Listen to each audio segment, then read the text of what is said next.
প্রায় ১.৫ কোটি জনসংখ্যার ঢাকা মহানগরের জন্য ৩৫,০০০ আর ৬০ লাখ জনসংখ্যার চট্টগ্রাম নগরীর নিরাপত্তায় হাজার পাঁচেক পুলিশ দায়িত্ব পালন করে থাকেন।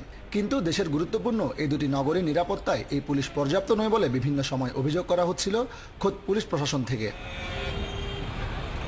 এ প্রেক্ষাপটে গেল জানুয়ারিতে পুরো দেশে ৫০,০০০ নতুন পুলিশ নিয়োগের নীতিগত সিদ্ধান্ত নেন প্রধানমন্ত্রী। তারই আলোকে পুলিশ সদর দপ্তর ডিএমপি এবং সিএমপির জন্য নতুন জনবল কাঠামোর প্রস্তাব চূড়ান্ত করে। প্রস্তাবটি এখন অর্থ মন্ত্রণালয় আর প্রধানমন্ত্রীর চূড়ান্ত অনুমোদনের অপেক্ষায় আছে।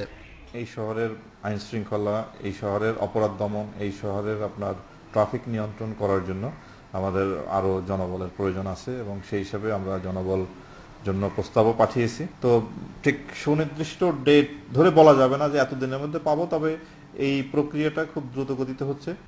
সম্প্রতি সিটি কর্পোরেশন নির্বাচন পরিস্থিতি সামাল দিতে দেশের অন্য জায়গা থেকে পুলিশ ধার করতে হয়েছে ডিএমপি এবং সিএমপিকে। কর্মকর্তারা বলছেন নতুন জনবল কাঠামো অনুমোদিত হলে এই ধরনের নির্ভরশীলতা কমে যাবে অনেকখানি। এতে আমাদের যে প্রমোশনের জন্য যে স্ট্যাগনেন্ট হয়ে থাকে অনেক সময়, এই যদি জনবলটা বাড়ে তাহলে কিছুটা প্রমোশনের একটি স্কোপ হবে। তো এটা সব সার্বিকভাবে সব মিলিয়ে জনগণকে যেভাবে আমরা সেবা দিতে পারবো, অফিসারদের সন্তুষ্টি বিধানের জন্য তাদের প্রমোশন, পোস্টিং এগুলো একটু সহজ হবে।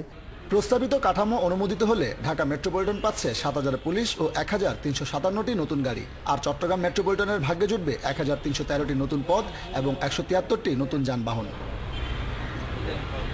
Sabbir Irfan, independent news, Chittagong.